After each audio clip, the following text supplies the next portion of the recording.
To tonight's webinar. Tonight's webinar proves to be a very, very interesting one. Yeah. But before that, let me introduce myself. My name is Faridq Ridzuan. I'm the Vice President of CFA Society Malaysia. And the CFA Institute actually introduced cryptocurrency into its syllabus in 2019, making a very difficult exam even more difficult. Yeah. So congratulations to those who passed before 2019. And tonight, to shed some light on cryptocurrency, we have a modern day Renaissance man, Mr. Aaron Tang. Not only is he the country manager for Luno, in his free time, he actually runs a very popular blog called Mr. Stingy. And I really recommend everybody to give that a look. But tonight, he is here in his capacity as country manager for Luno, to tell us a little bit on cryptocurrency. Yeah. Now, before I give the mic over to Aaron, I would just like to say that if you have any questions, please do send over the questions into the link on the chat box, which the beautiful admin just placed the link in the chat box below. So if you have any of those questions, please just submit that to that link. And after the 30-minute session, I will then submit those questions on to Aaron, just to ensure a smoother flow for this event. All right. So with that, over to you. Thanks, Aaron. Hi everyone. Thanks, Farid, for such a nice and kind introduction. Really happy and honored to be here. Something I was telling Farid and also the rest of the organizing team is I myself have thought about attempting the very difficult CFA certification many times in my own life. However, I guess I haven't gotten the courage to do it yet, so I've chickened out so far. So it's a very big honor for me because I'm here with all of you guys. And it's especially interesting because we've done this talks, we've done this kind of education awareness kind of thing many times. However, I would say that it's quite rare for us to sit in with highly certified, or I guess people who've gone through professional curriculum like yourselves. So while we've done lots and lots of engagement sessions with other segments of the industry and the community, it is quite rare for me to be speaking to finance professionals like yourself. So I really look forward to the questions you will ask, and hopefully we'll get some good engagement. So hope we don't disappoint you. Oh, I'm pretty sure you won't, Farid. Yeah. So yeah, maybe a little bit about myself. I am Aaron. I'm the country manager for Luno Malaysia. I'll share a little bit more about Luno slightly later. I've been involved in the cryptocurrency space for about 4 years now. So those of you who have been keeping count, Bitcoin first arrived in 2009, 2010. So it's only been around for like 10, 11 years. So I've like about 40% of that. So I've seen pretty much ups and downs, and yeah, very excited to share some of those thoughts with you guys. So let me first share my screen, and Farid, you have to let me know if you are seeing my screen, yeah? Are you guys seeing? Okay. Awesome. Yeah. Great. So I've just made it full screen, and just give me a moment so I can see the other faces. Right. As Farid mentioned, please put your questions into the link in the chat box. How I typically run this kind of things is not to bore anyone deaf by PowerPoint. We'll normally run this webinar for just about 30 minutes of sharing. And then I think the most value comes from the question and answer session anyways. So bring your best questions. I like to use absolute layman, like really, really simple examples, really, really simple language. So hopefully you bear with me if you already have like intermediate and upward knowledge, because I think it's very useful for those who have just started to get used to the really basic concepts first. So again, I'm going to start from really, really basic layman. If you find it a little bit too simple, just hang on for a while for like the Q&A, and you can throw the hardest questions ever. So with that, today's topic is understanding cryptocurrency and the future of money. Just sharing where I come from. I come from an organization called Luno, and we want to make it safe and easy to buy, sell, learn about cryptocurrencies like Bitcoin and Ethereum. We were the first digital asset exchange in Malaysia. We are fully regulated by the Securities Commission, and we launched our operations in Malaysia under full regulations about 1 year ago now. So I think that was 22nd October 2019. So we've got 1 full year of working with the SC now. Awesome. This is our team photo. Excuse me. This is a team photo from, I think, 2 years back. So that at this point of time, we were about 70, I think. Now we are more than 300 people around the world. So we're in 7 offices and we serve more than 40 markets around the world. In terms of customer-wise, we have crossed recently 5 million customers worldwide. So for those of you who are already Luno customers, thank you for your support. So let's begin with the current financial system. And our hypothesis is that the existing financial system was built for a non-digital age. So that's perhaps infrastructure that was built in the 70s, 80s. You know, there has been improvement add-ons, but like it or not, a lot of stuff was built not for the digital age. And like in everything else, like in cars, ride sharing, whatever, apps for whatever reason, anything in your life, disruption is happening. And we think that disruption is happening in the world of finance as well. And for that, let's consider this concept of the evolution of money. For us, when I say us, I mean layman like myself. Normally when people mention money, I think of the notes in my wallet. I think of the orange, the green color with the pelanta minyak. I think of that because 50 ringgit, one of my favorite notes. But actually, if you think about it from, I guess, a bit of a more philosophical angle, money has actually evolved over the years and we didn't always use paper notes. So let's investigate that a little bit. And if we start many, many years ago, so the story goes, it all started with barter. And barter is, as the story goes, again, trading cows for chickens or trading chickens for fish. But as you all know, barter is inefficient because what happens if I want shoes and I don't want fish and the guy selling fish wants a hat or something. So it's not efficient. So humanity evolved and we started using neutral objects. We started using stones, shells, and skins. These are neutral objects. But obviously, these kind of objects are also not great because they can be easily counterfeited or there's no way to standardize this kind of things. So we evolved again. People started using coins and think back of all the history books that you've seen. People started using, people would print the emperor's face on it. They would put all kinds of catchy slogans, and if you counterfeit this coin, it's punishable by death. So that all happened with coins. And then after that, we moved to what at least people of my generation normally think of when it comes to money, which is paper notes. And some say that paper notes were invented in China, wherever they were invented a few hundred years ago.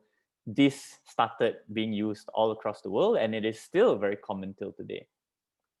Then sometime in the, well, I guess after World War II, sometime in the period between 30s and 70s, for a while the world adopted what we call a gold standard, where money circulation was somewhat linked to the amount of gold that the countries had in their national reserves.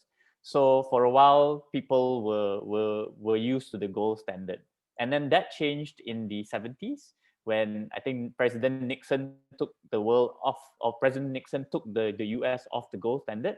And then we moved into the era of central bank issued money. So today, money circulation, money in all the markets depends on the policies of the central bank and of the politicians and also of the government of the day. And we're all very used to that because we still use that today. In recent years, we've gotten very used to the concept of digital money. So think about your e-wallets, think about even all that paper notes that you have. Maybe it amounts to just what, 10%, 20% of real money flowing in the system because everything else is done at the push of a button. Everything else goes through database and networks and is transferred electronically. So we are very comfortable with the concept of digital money today. And for us, we believe that the next evolution, and money has evolved over the years, we believe that the next evolution will lead to decentralized cryptocurrency. So a little bit jargony word kind of thing, decentralization, cryptocurrency. We want to break it down into, again, very layman, simple, easy to understand language, and we shall examine that in the next slide. We'll start with Bitcoin. And why Bitcoin? Because Bitcoin is the world's most established cryptocurrency.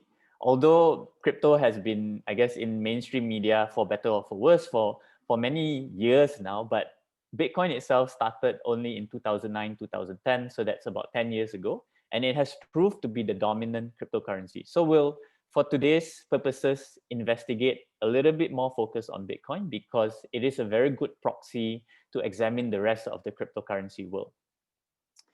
Bitcoin works on a peer-to-peer system. Look at the pink words here. And it's a system where no intermediary is needed to make transactions between two people.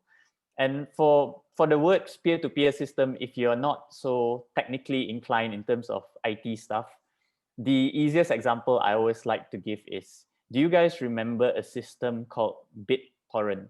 If you remember that system called BitTorrent, you can raise up your hand in the comfort of your living rooms. I can't see you. But yeah, I'm not sure what you guys use BitTorrent for, but a lot of people used it for movie sharing and illegal file downloads and stuff like that, which is not the point, right? The point is BitTorrent was actually perhaps the first example of a really, really popular peer-to-peer system. And the interesting thing about BitTorrent was that for the first time, it's not that all the like movies and files that people were sharing, it's not stored on a central database. It's actually stored on everybody's hard drive. And what the technology allowed people to do was just to share those files that exist on everyone's hard drive. So that was the example of perhaps the first well-known peer-to-peer system. And Bitcoin crypto, it runs on a similar system, which is peer-to-peer system. So leave that concept of peer-to-peer shortly, and we'll investigate the next part, which is blockchain. So all of you have probably heard of blockchain, and you probably know more about blockchain than crypto or Bitcoin itself, because blockchain has been a hype word for the past couple of years as well. Now, blockchain, the simplest way I would like to explain it is that blockchain is the technology that powers Bitcoin.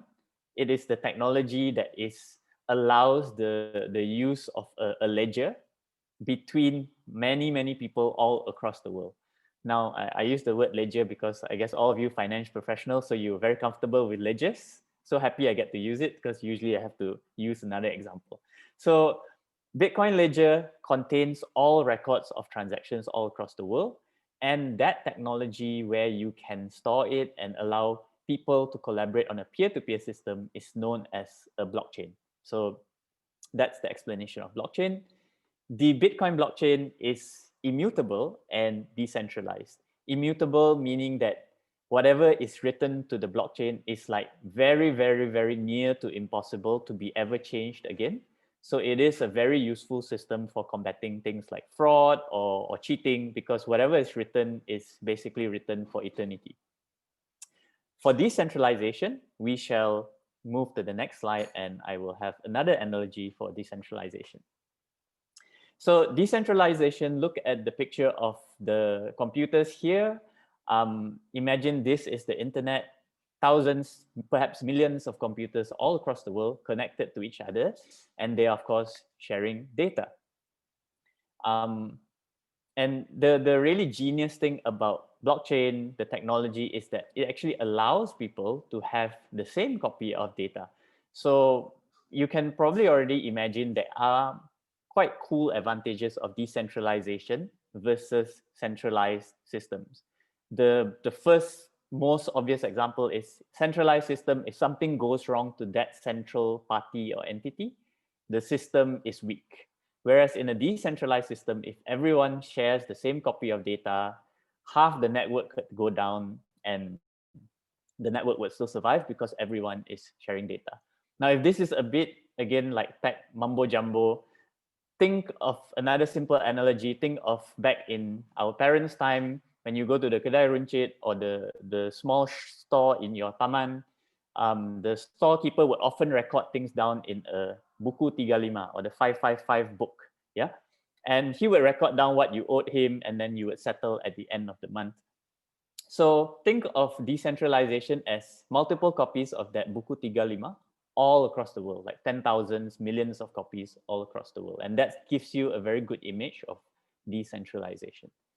So pretty, I guess, big philosophical concepts we've covered so far. I'd like to take you to an example of how Bitcoin actually works in action. And here's the first example where I want to contrast it to how interbank transfers work.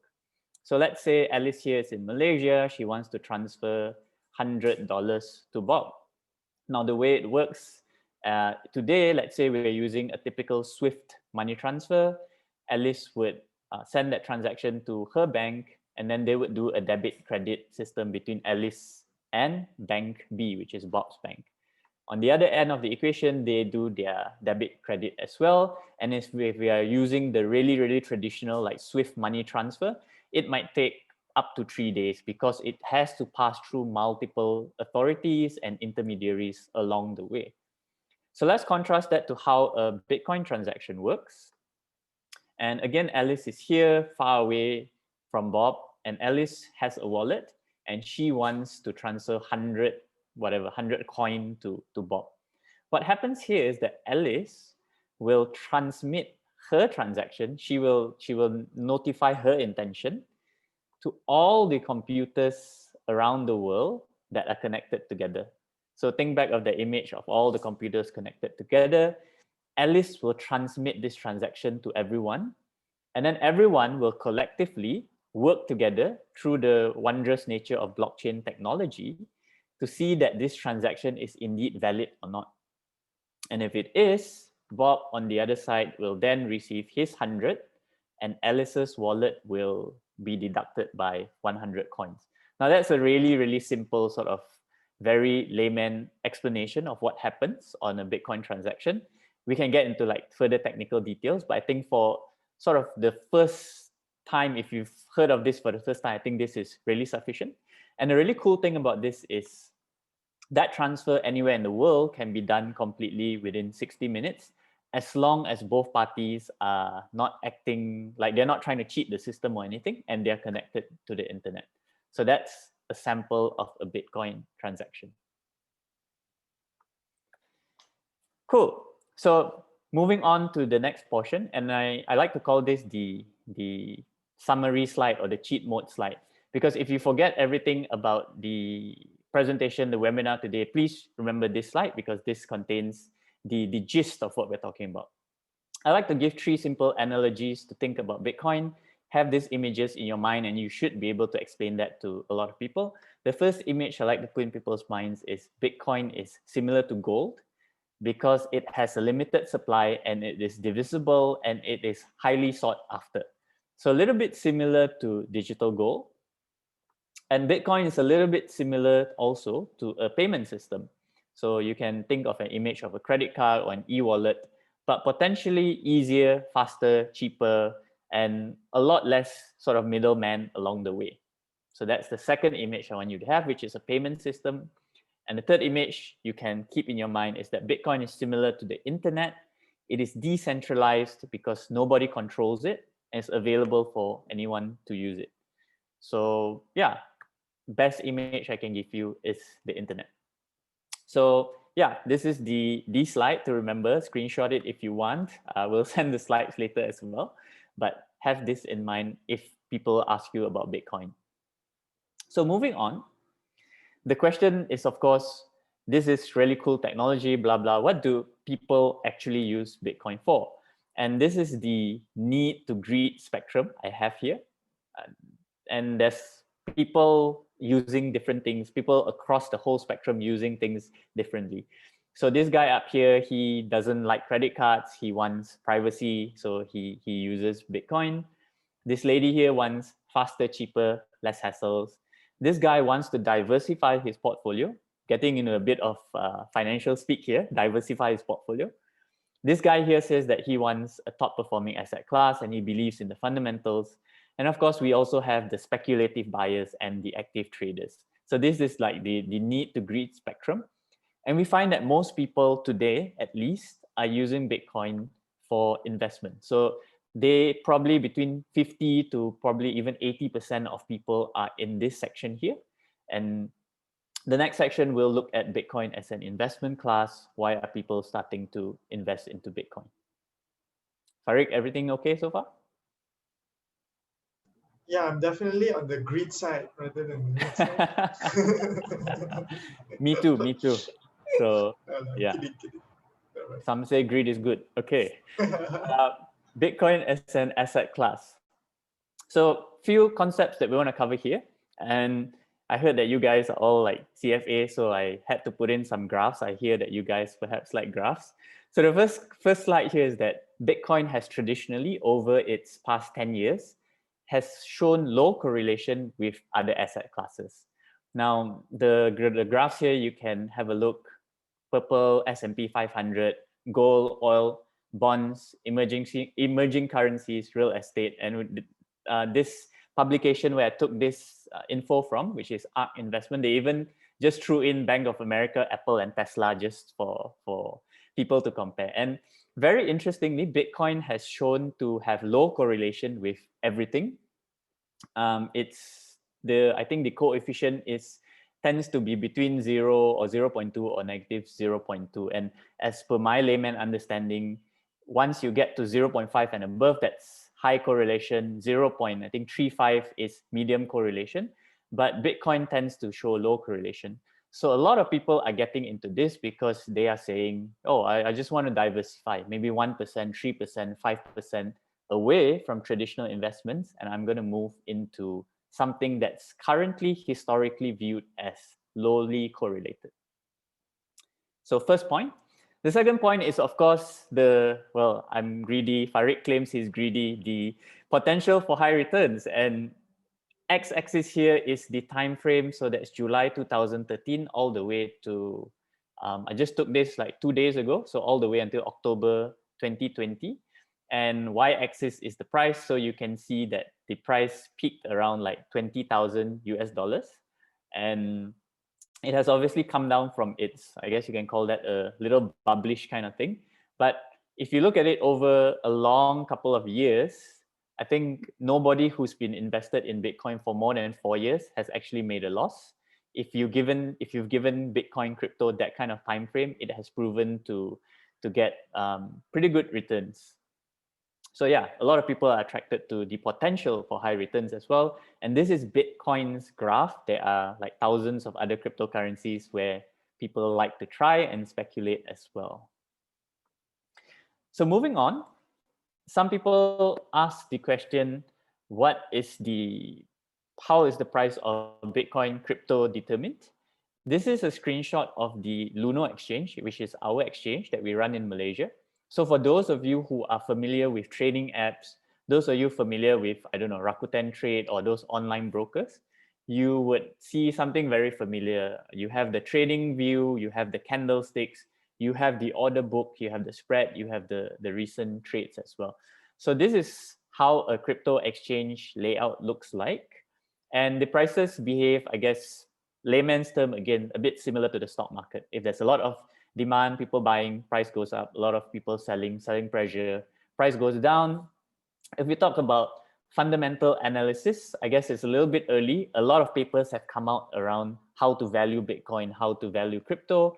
I don't think we're at the stage where we can say with certainty that, okay, this methodology works or methodology B is accurate.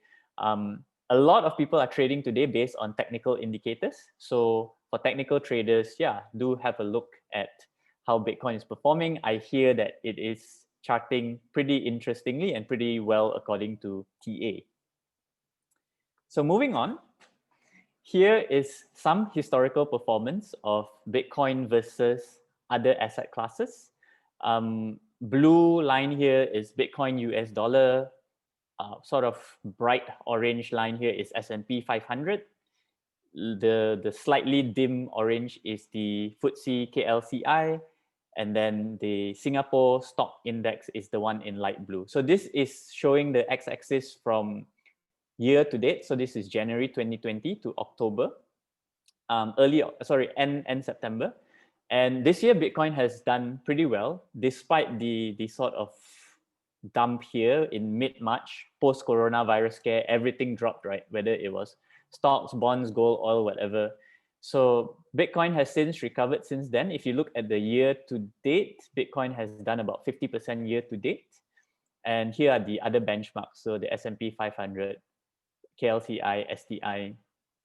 So if you sort of zoom it out a bit further, that's where you get to the mouth-watering returns. 1 year, 33.2%, and of course 5 years, 4,378%. So pretty interesting performance. And again, over the past few years, low correlation with other asset classes. So moving on, something interesting, and I put this in because I think a lot of you perhaps work for institutions or financial institutions. And it's very interesting because we're starting to see, specifically in this past year, or maybe even as early as Q3, the amount of institutional interest in Bitcoin and crypto is like growing rapidly. So this graph here shows the assets under management of the Grayscale Bitcoin Trust, which is commonly seen as a barometer of institutional interest into Bitcoin and crypto. And Grayscale is the largest provider of this trust funds to invest into digital assets in the world. So very interesting to see that for many years it was very quiet. And I believe in Q2 itself, or in the first 6 months of 2020 rather, they added like billions into their assets under management. So I think today, this was in Q2, by the way, I think today they are probably up to like 5 or 6 billion asset under management in Bitcoin today. So really, really interesting interest we're starting to see from institutions as well.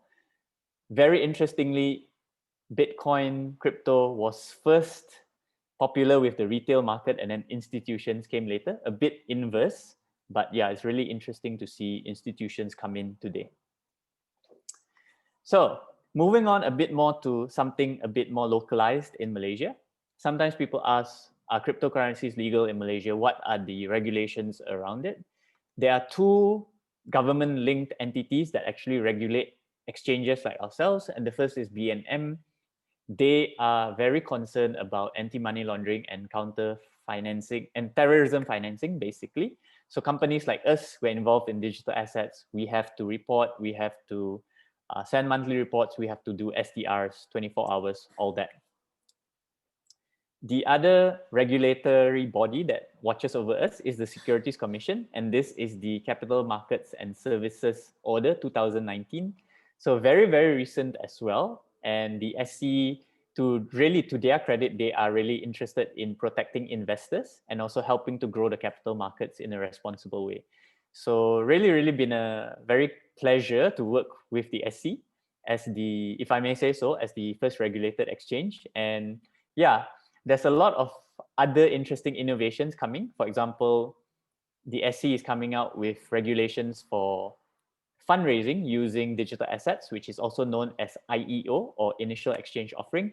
And there are also regulations coming out around digital asset wallets. So crypto wallets, whatever, these are things that are going to be regulated by the SC as well. So very progressive government that we have today. And this was a screenshot of us when we first went live. So yeah, just a screenshot of Luno. I'm going to skip that. And moving on to the section on how do I get started.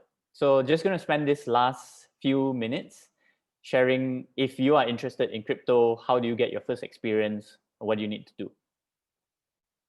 So there are actually 3 ways to obtain Bitcoin. The first is if you receive it, and that could be anything. For example, if you know a rich friend who wants to get you interested in cryptocurrencies, he could send you cryptocurrencies to your wallet.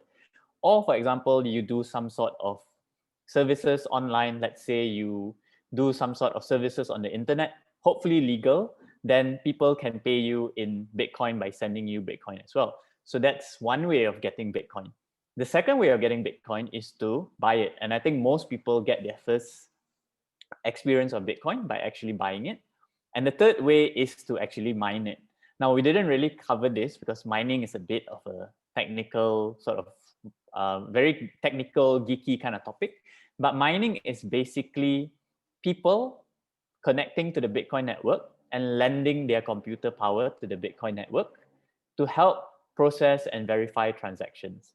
Think back on that slide where I showed how Alice sends money to Bob. All those computers around the world helping to verify transactions, those are miners. And if you are a miner, you get paid and rewarded in Bitcoin. So it's like you lend your computer and you get paid transaction fees. So some people do mining, but most people buy Bitcoin to get their first Bitcoin. And here's how you would do it. How would you buy Bitcoin safely in 4 easy steps? The first would be to sign up at a regulated exchange. There are 3 regulated exchanges in Malaysia. We are one of them. I would say regulation is very important because it allows investor protection and it also has all the necessary checks in terms of KYC, AML, proliferation financing. So if you don't trade at a regulated exchange, you kind of put yourself at risk of all the other nasty stuff happening. So do sign up at regulated exchange, verify your identity. If you've used e-wallets before, like Boost, Touch and Go, very similar process, upload your IC, take a selfie. So this is regulation in place. Finally, you need to deposit money into your wallet. That is again very similar to topping up an e-wallet. And lastly, you would be able to buy Bitcoin through the exchange. The exchange screen, think back a couple of slides where I showed the sort of like stockbroking kind of interface. You can buy Bitcoin through an exchange. And of course, there are simplified views. It doesn't have to be that complicated as well. So that's how you would be able to get Bitcoin safely, easily in 4 steps. So this is a picture of our Luno app. If you've not seen it before, feel free to download and give it a try. We are available on iOS, Android. We are also available on the web. So this is kind of like my second last slide. And why is this important? Why we started with saying that cryptocurrencies are the evolution of money. It's a big, big title, right? Why is it so important? So here's 5 things why we think that cryptocurrencies will help upgrade the world to a better financial system.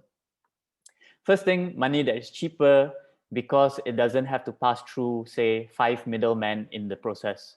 You want that transaction to happen, you want it to happen instantly or say within a couple of minutes, and you don't want transaction fees to get cut along the way. So money that is cheaper, faster and safer transaction across borders. So you don't want to be limited by saying, oh, I can only send my Malaysian ringgit to banks that already have a relationship with, say, CIMB or Maybank. I want a global kind of ability to send money worldwide. Cryptocurrencies allow transparency, yet allow some level of privacy. And this is perhaps a deeper topic where people say that crypto can be used for money laundering and drug trafficking, whereas the crypto proponents will actually tell you that cryptocurrency can be traced. There is a level of traceability, so don't use it for bad purposes. So cryptocurrencies will allow that. And they also allow controllable and programmable money. So as some of you have probably know, cryptocurrency is based on computer code. So computer code means that you can actually program all sorts of smart functions into the money. Simple example, let's say something bad happens to me, in the near future, perhaps something like a smart contract would automatically realize that I'm in the hospital and automatically notify my insurance company, and my insurance company might be able to automatically transfer crypto to my wallet without me having to do anything. So cryptocurrencies allow controllable and programmable money. Very interesting. And lastly, open and equal access for everyone. We don't really feel it here in Malaysia because I think 80-90% of the population is banked. But in other developing countries, a lot of people don't have access to banking and things like that. And potentially crypto can be a way out to help them. So I'm going to leave you with this very interesting anecdote or story. We believe that cryptocurrencies will impact everyone's lives directly, indirectly over the next decade. enormous opportunities, whether it's in terms of your learning or your career growth or just knowledge, personal growth as a person. And I like to tell this story because in 2017, the JP Morgan CEO, Jamie Dimon, I'm not sure how to pronounce his name, he said that Bitcoin is a fraud that will eventually blow up. Fast forward 3 years, JP Morgan is now banking for Bitcoin exchanges, Coinbase and Gemini. I say this because the world is changing, evolution happens, people change their minds. And I really like this because it's sort of the world of traditional finance sort of bridging nearer towards the crypto world. And it's something that we really believe in and we really hope that will happen over the next few years. So that's it for my presentation. I'm going to open up for questions right now.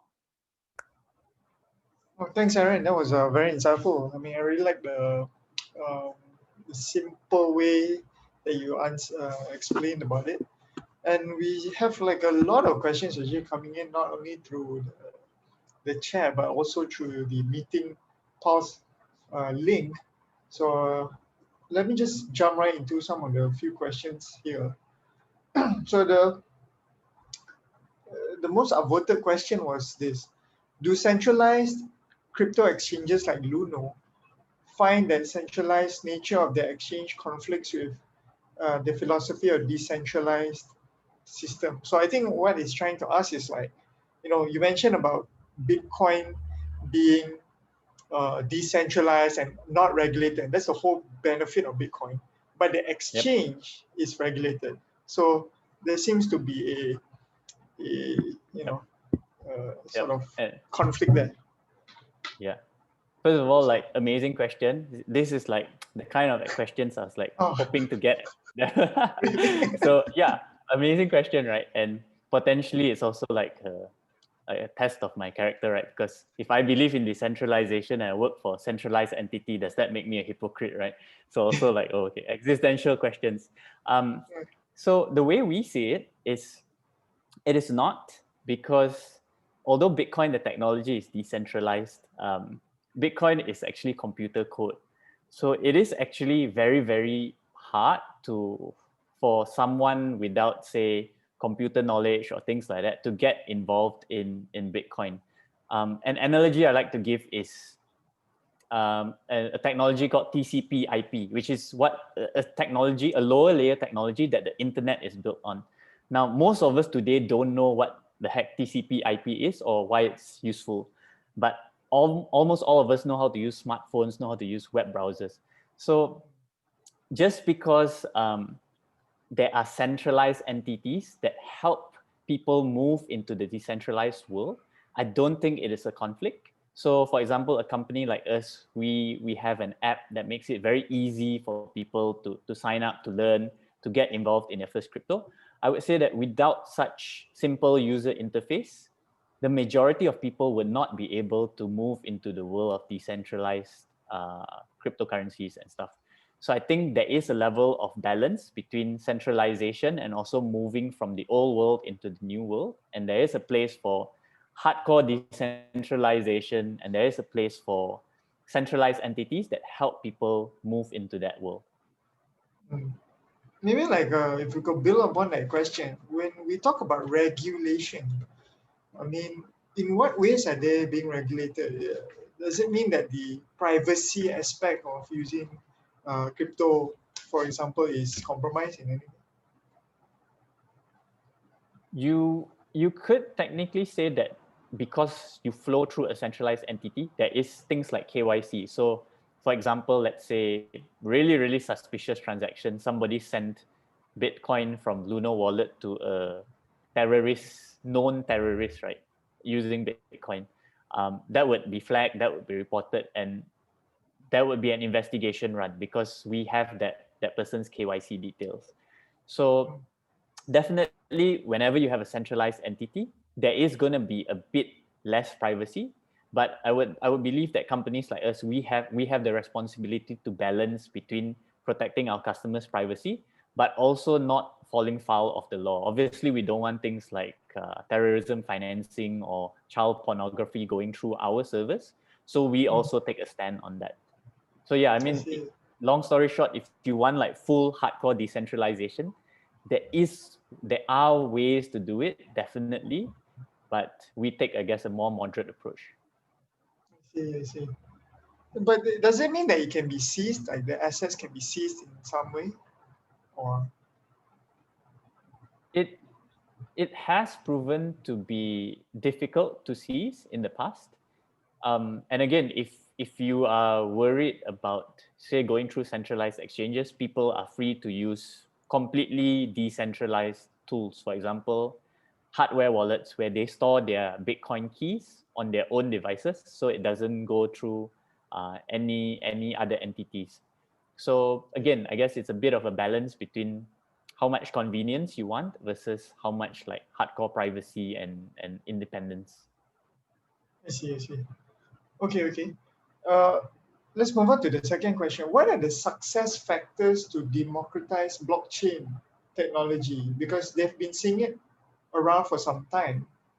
So they really want to know when will it be really utilized in a more open fashion. Yeah. Well, interesting question, because I think the really proven use cases of like really completely democratized blockchains are actually cryptocurrencies. So cryptocurrencies, those that are public, are actually like really public. Anyone can develop, anyone can work on them, anyone can connect to them. If we talk about blockchains that are, I guess, a bit more application specific or even like company specific. For example, let's say IBM has their own blockchain or JP Morgan has their own blockchain. I think they are taking a completely different approach because I mean, perhaps there's some commercial or business reasons behind their blockchains. So they are not really going for the democratizing route. They're really going, I guess, more for this is technology that can help, but we're also going to build a business around it. If you talk about non-crypto related blockchains, I think the jury is really still out on that. Like, is blockchain really suitable for things like voting or medical records or land transfers? The jury, in my opinion, that jury is really out on that one. It's not a slam dunk for sure that blockchain is going to succeed for that. But if you ask me, blockchain has succeeded for financial kind of applications. Yeah, I mean, if I'm not mistaken, in Japan, for example, there's some vending machines which you can buy goods using Bitcoin, right? So that's. Would you say that would be is Japan sort of like the forefront, or are there any other regions where it's a bit more used? Yeah, I would say Japan, US forefront. Japan is more regulated than the US today. But Japan had to bring in those regulations quickly because the largest Bitcoin exchange used to be in Japan. So, and then it was hacked, and then the government obviously had to put rules in place and make sure that it was proper there. Yeah, but that's an example of Bitcoin more advanced in the society. I guess one of the better examples. Yeah. But then, I mean, I'm looking at the comments on the chat here, and it's quite interesting because David says that he doesn't buy into the story of disintermediation because anybody who proposes the removal of intermediaries naturally attempt to be their replacement. So, for example, oligopolistic blockchain networks. Mm, well, my opinion on that is that it might be true for some blockchain networks because maybe they want to, again, build their business or get rich. But if you look at Bitcoin, and particularly Bitcoin is like a super unique case because the founder is anonymous, his coins are publicly traceable, and he never cashed out the coins himself. So literally he whatever created a technology and he let it go into the world, open source, anyone can look at the code, work on it, and riff on it, and he just let it live by itself. So I would say that Bitcoin is a shining example of like really true democratization of technology because it really belongs to nobody, and I guess in that way it kind of belongs to everybody. So, because the person who started this released it, that's why it's in. I mean, that action is the one that really allowed this to be decentralized. Is that what you're trying to say? Yep. I And all see. the code is open source. So again, and there are also like tons of other crypto Well, I wouldn't say tons, but there are other crypto currencies that have attempted to really just sort of create their own network and leave it to run. But of course, there are those who like create their own and then they keep 20% for themselves because they want to be Yeah. rich. So yeah. Yeah. Yeah, that was my point, because I mean, if it depends on the person who, out of his own, I would say, altruistic nature or something like that, that's why he wants to sort of let it be open source, then it's okay. But it's that other sort of section, the bad apples, I would say, who would try and make some money off of this, right? So that's Yeah, I I guess guess I wouldn't, yeah. I wouldn't call them bad apples lah. I mean, they also want to cari makan lah, maybe. everyone has to eat somewhere. So another one from David. I mean, one of his earlier question was, can an SME operator find ways to create smart contracts using Solidify? Okay, I think the one that I know is Solidity. Solidity is Oh, Ethereum's programming language. So Ethereum is the second most popular cryptocurrency. It has a built-in programming language, completely open source. Again, anybody can use it if they want, whether that's SME, single programmer, large corporation. Yeah, no problem at all. so anybody can use it. Yep, I see. yep, absolutely. Here's a one that's a bit more closer to home for me. What will be the role of banks in a crypto world? Ooh, very, very, very interesting. Like it or not, I almost think that the world of crypto is divided into two parties, right? There's like one like hardcore, okay, we're just going to leave the banks, we're going to take over, we're going to eat the banks, right? That's like one hardcore group. Then there's the group that we like to consider ourselves in, like we want to help bring people over to the new world, we want to work together. Example I gave earlier, JP Morgan is working together with crypto exchanges. So I think banks themselves have a large role to play because of how entrenched they are in the ecosystem, and they also basically control all the fiat currency or the ringgit and the dollars. So without the support of banks, it's also going to be very hard to move towards this kind of technology. So definitely for companies like us, we always look for bank partnerships. Okay. Maybe just a follow-on from that. I mean, we know banks, yes, they do play a big role in terms of transactions, right? Facilitating transactions from one place to another. But in cryptocurrency, I mean, if I understood it correctly, one of its main ways or one of its main uses is to be used as a payment method. But what about, for example, in the formation of credit? Like, if I want to lend, if I want to borrow, is it possible to be done in a crypto world? Yep.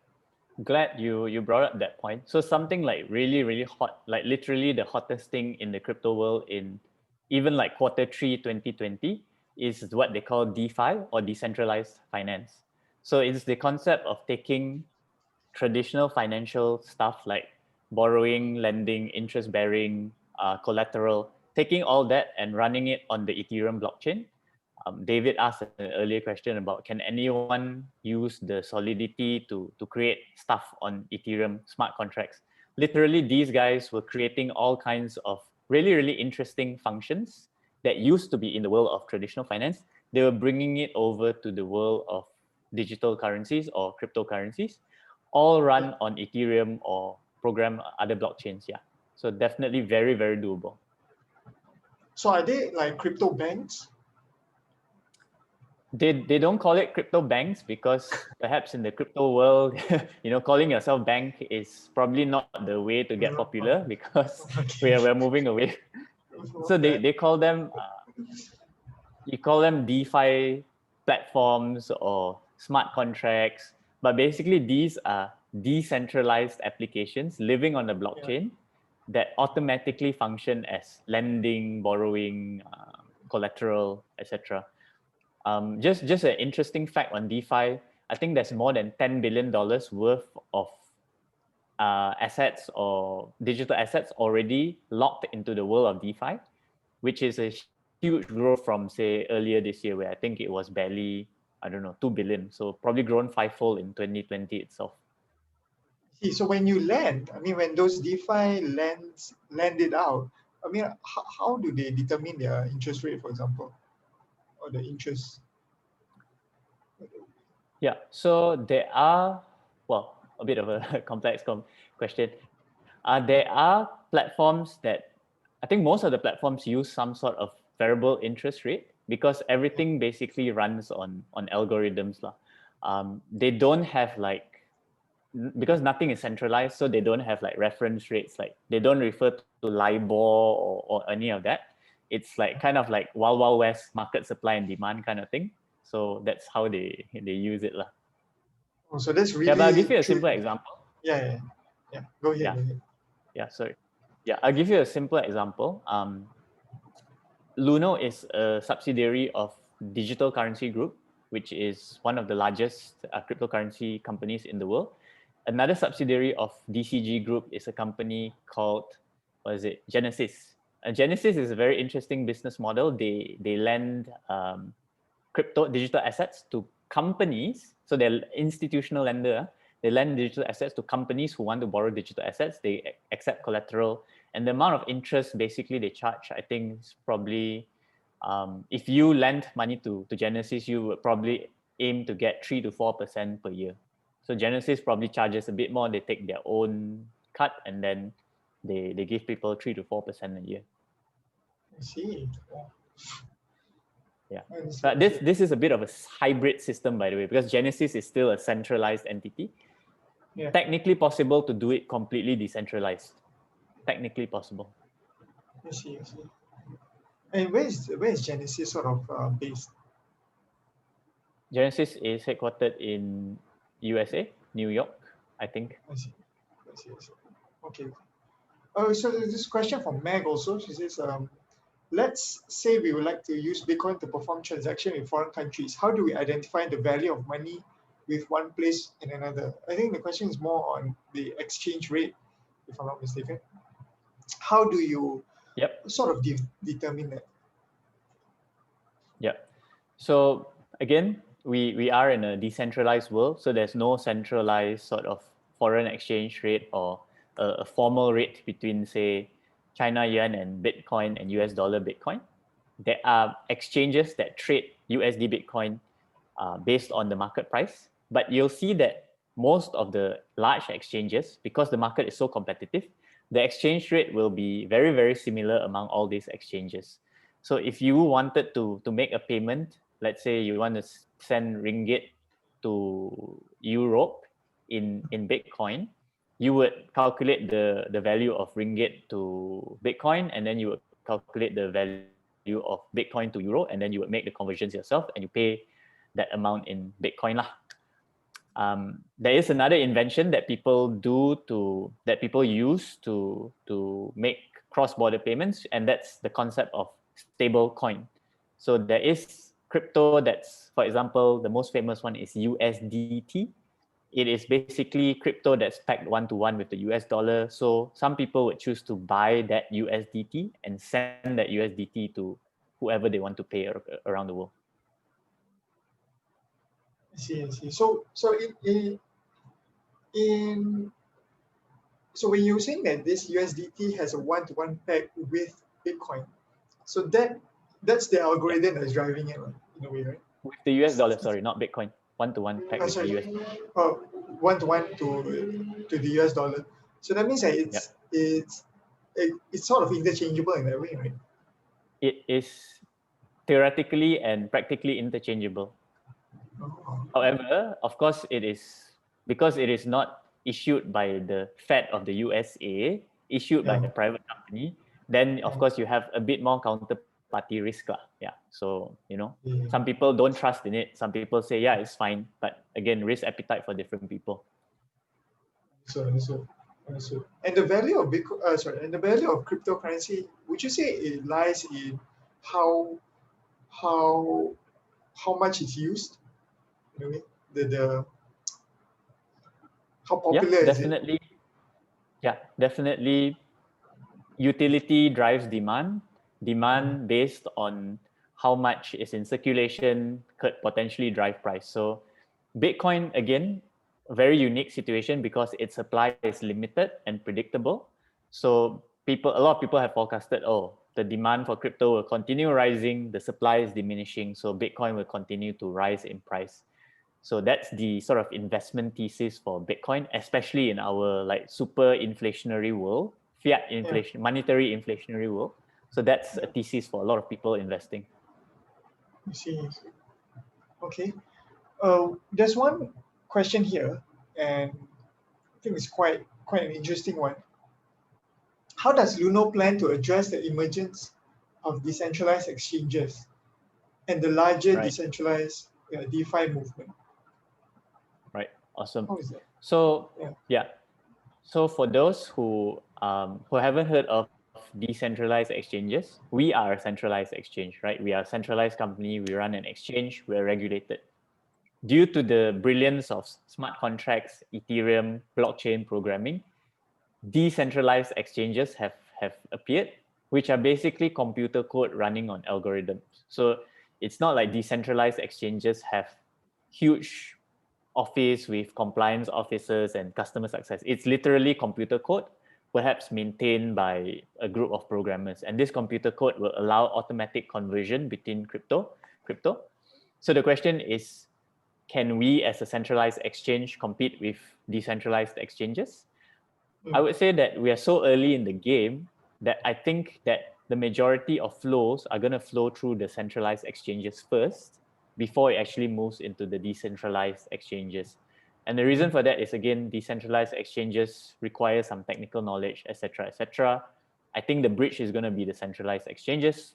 Of course, I could be wrong, but that's my belief. Also, it's on a little bit more on trust, right? Because when you want to change your money, or you want to sort of flow your money through, you want that security of it being sort of okayed by SC or BNM and so on and so forth, right? Yeah, so that would be sort of I would think most people want that, but again, the hardcore group of decentralization would say that no, centralization is completely bad, right? There's a belief in the community that says that code is law. Whatever is written in the code, that's the law. So we will follow that code, and we don't want like SC, we don't want Bank Negara to get involved at all. Yeah. Just because we mentioned BNM, if you look at central banks now, I think there are a few central banks who are already releasing their own digital currency. China, if I'm not mistaken, right? China has, if I'm not mistaken. China, right? Working hard on it. I don't know if it's released yet. Don't know if it's released yet. Yeah, but they're working on releasing their own digital currency. How will that sort of compete with decentralized systems or the current digital currencies, for example? Yeah, we do think that innovation in this space, right? Whether it's China, whether it's Facebook coming out with their own coin, we don't see a world where they are like naturally competing, but rather we think that these are all parts of the future ecosystem. If you look at the cryptocurrencies of today, perhaps adoption rate is 1 to 2% of the worldwide population. I don't think that just because China comes with their central bank digital currency, which who knows, like it could be a super surveillance tool, right? Who knows, huh? That everyone would just use that and ditch Bitcoin. I don't think it's going to be like that. All right. We have time for one more question. What about this? This one is, I think this one really revolves around the profile of the users of Bitcoin. What would you say, who would you say are the main users of Bitcoin? That's number one. And who are the main miners of Bitcoin Core? And that's what the question is asking. Who are the main users of Bitcoin Core that are driving mining activities? Okay. So if we look at the miners distribution across the world, most of the mining, I could say slightly above 50%, still happens in China. Very, very interesting. But mining has also spread to the US, has also spread to Europe. Basically, wherever that electricity is cheap and companies feel that they can make money mining, mining has spread there. Interestingly, there is supposedly quite a big mining operation in Malaysia as well. I have personally not figured out where that mining happens. I'm not sure if they're using like stolen electricity or not, but very interesting that a lot of mining happens in Malaysia. Yeah, every couple of months you'll see in the newspaper TNB bus, like people stealing electricity. So yeah, Malaysians very creative. Gotta give it to them. Like you say, I kena cari makan. Well, I have a question like on running an exchange itself. So what are the kind of, if you could just describe like what's our day-to-day experience in running a crypto exchange? Like what do you do exactly on a day-to-day basis? You know what I'm saying? So yeah, there's a lot of regulation work. And it's funny, right? Because I thought when I worked for crypto exchange, I thought that all I would do is like give talks and like appear cool on stage and like bring people in. But I actually end up spending a lot of my time meeting with the SC and helping give feedback, give market statistics, and then like talk about how we're preventing money laundering and all these kind of things. So a lot of regulation work. Then we also look at education and awareness strategies. So we try and reach people as much as possible, give talks, come up with educational material. We spend a lot of time crafting strategies on how we can grow the business, of course, how we can reach users better. And then I would say we also try to speak to our customers a lot. So problems with the product, what do they want next, product improvements. Yeah, that's already like, I think, jobs for 1.5 people. Yeah. So it's more about driving adoption, right? If you're saying that way. Yeah, definitely. And I mean, at the end of the day, we are a tech product. So a lot of tech testing, making sure the product is understandable, making sure that the functions are not broken, all that as well. Yes, okay, I mean, it's already 10 minutes past 9. I'm sorry I took up an extra amount of time because it was really something new and really interesting for all of us over here. Yeah, no worries. I mean, I can spend a few more minutes if you want any like other hot questions. Yeah. We don't have questions, but actually we're coming with some suggestions. For example, Fook wants to say that Luno should have a phone number for customers to call. Customer service question, I guess. Yes. So I will say that the next thing that we probably want to roll out is live chat. So the thing about customer phone calls is, I can share with you very candidly, it's hard to scale because if you open up the phone lines, you need to have maybe a 50 to 100 people team manning the phones at all times. So something that we are trying to move to next, look out for that, is probably live chat. So that is a bit more scalable than phones. So for a young company like us, we want to explore that first. But who knows, maybe phone someday. Thanks for the feedback. All right, with that, thank you very much, Aaron. Thank you so much. It was really enlightening. Yeah. Thank you very much. Thanks. Yeah, thanks for the opportunity. And can I just say this one thing? I think that something that we, or me personally, we don't think we've done a good job of sort of reaching out to the traditional finance community. So if there is anything that you guys, being in the traditional finance community, you want to talk about, chat, debate, please drop me a message. My email is Aaron, that's AARON @luno.com. We really want to build more connections to the traditional finance world and hopefully be able to connect the worlds better. So yeah, please speak to us. Great. Yeah, definitely. This won't be the last time that we'll be in contact because there's just a lot of interest from the members for crypto, and yeah.